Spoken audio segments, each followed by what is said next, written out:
Halo Filmers, kembali lagi bersama gua yang di video kali ini kita akan review salah satu film horor dari tahun 2021. Namun filmnya ini baru beredar di Indonesia baru-baru ini nih. Kalau dilihat-lihat film ini kayaknya cukup underrated sekali ya, tapi bukan berarti film ini jelek, bro. Di situs IMDb sendiri film ini mendapat rating 6,3, which is untuk ukuran film horor, rating 6 ini termasuk penilaiannya yang cukup bagus, dan film ini juga masuk ke dalam nominasi Sundance Festival ya. Dibintangi sederet aktor yang namanya nggak terlalu mentereng-mentereng banget untuk film-film Hollywood seperti Boyd Holbrook, Kelly Reilly, Alastair Petrie, dan juga Roseanne Duran. Film ini mengusung genre horror misteri pada abad 19. Udah pada tahu kan filmnya apa? Yep, kita langsung aja review film 8 for Silver, The Curse. Mengambil latar belakang di abad 19 yang berarti setnya ini sekitar di tahun 1900-an ya kurang lebih.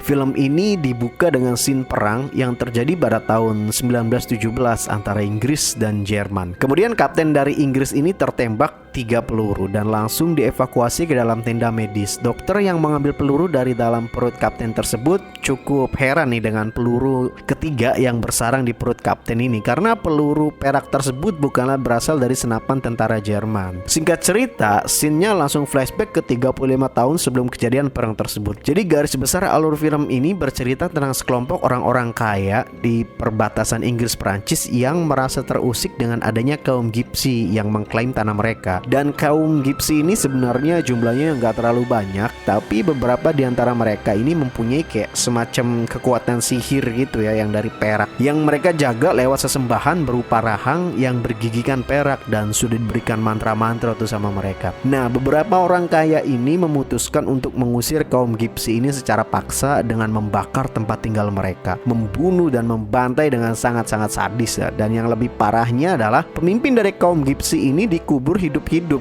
Tapi sesaat sebelum itu perempuan ini bersumpah nih akan mendatangi mereka di setiap malam melalui mimpi. Sementara yang satunya sadis banget, bro, dipotong kedua tangannya dan kakinya, kemudian disalib dan kepalanya dibungkus dengan karung, terus kemudian diberdirikan persis seperti orang-orangan sawah gitu, bro. Aduh, sadis banget parah emang lah ini adegan ini. Kemudian pasca kejadian itu bener aja nih, bro, anak-anak kecil yang ada di daerah itu memimpikan mimpi yang sama, yaitu mendatangi pria yang disalib dan kemudian bertemu perempuan Gipsi itu. Akhirnya si anak-anak ini rame-rame mendatangi tempat itu, dan salah satu di antara mereka yaitu Timmy menggali gigi perak tersebut dan memakainya. Seketika dia menggigit leher Edward. Charlotte yang merupakan kakaknya Edward berlari dan melaporkan hal tersebut ke ayahnya. Kemudian Edward dibawa pulang dan diobati. Kata dokter, Edward digigit binatang buas. Namun Charlotte yang tahu hal itu, dia tidak berani mengatakan kebenarannya karena dia udah bersumpah nggak boleh memberitahukan hal ini kepada siapapun.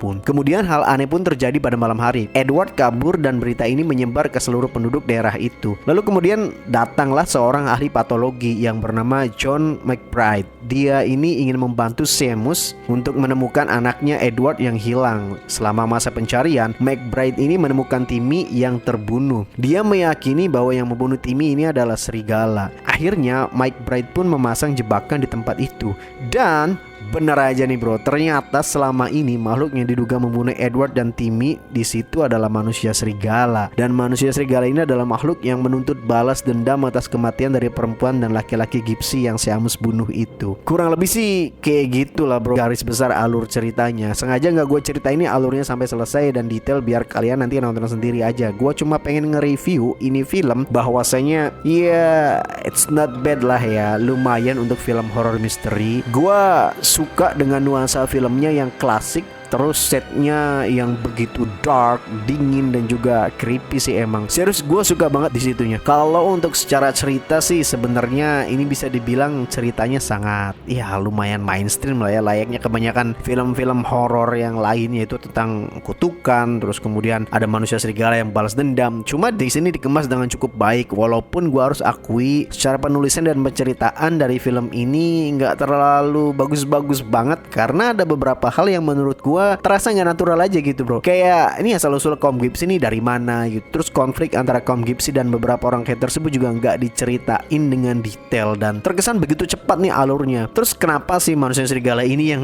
jadi malah nuntut balas dendam gitu. Dan kayaknya ini film berusaha keras banget pengen terlihat tampak misterius dan kompleks gitu. Namun karena ceritanya yang lemah, jadi hal ini nggak bisa tereksekusi dengan baik bro. Dan film ini mencoba memberikan jawaban dari scene awal pas perang itu pada ending filmnya. Cuma menurut gue ya nggak tahu kenapa kayaknya kurang begitu greget aja gitu ya. Bisa-bisanya tiba-tiba si Edward ini masih hidup dalam tubuh manusia serigala yang udah ditembak sama Mike Bright. Pokoknya dari gue sendiri sih ini film masih ada beberapa kekurangan yang kayaknya hal itu harusnya masih bisa dieksekusi dengan baik lagi gitu ya biar filmnya oke. Dan satu hal lagi nih yang gue suka dari film ini yaitu sinematografinya bro. Di beberapa adegan gue ngerasa itu epic banget cuy, epic banget. Kayak pas di scene pembantaian kaum Gypsy itu jujur gue suka banget long shootnya. Visualnya di situ bener-bener ngegabungin keindahan landscape dengan kengerian yang terjadi selama hampir 1 menit adegan one take pembantaian.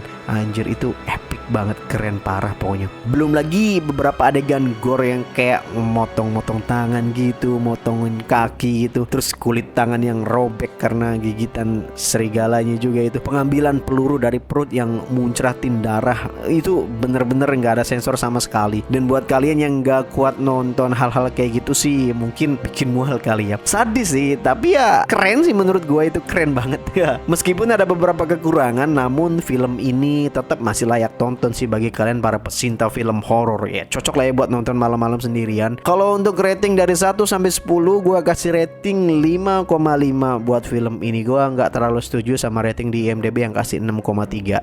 Oke, segitu aja nih review dari gua buat film Eight for Silver ini. Kalian yang udah pada nonton silahkan share pengalaman kalian di kolom komentar, dan barangkali kalian juga punya saran film untuk gua review, tinggal komen aja. Oke, see you filmers, I will come back on next review.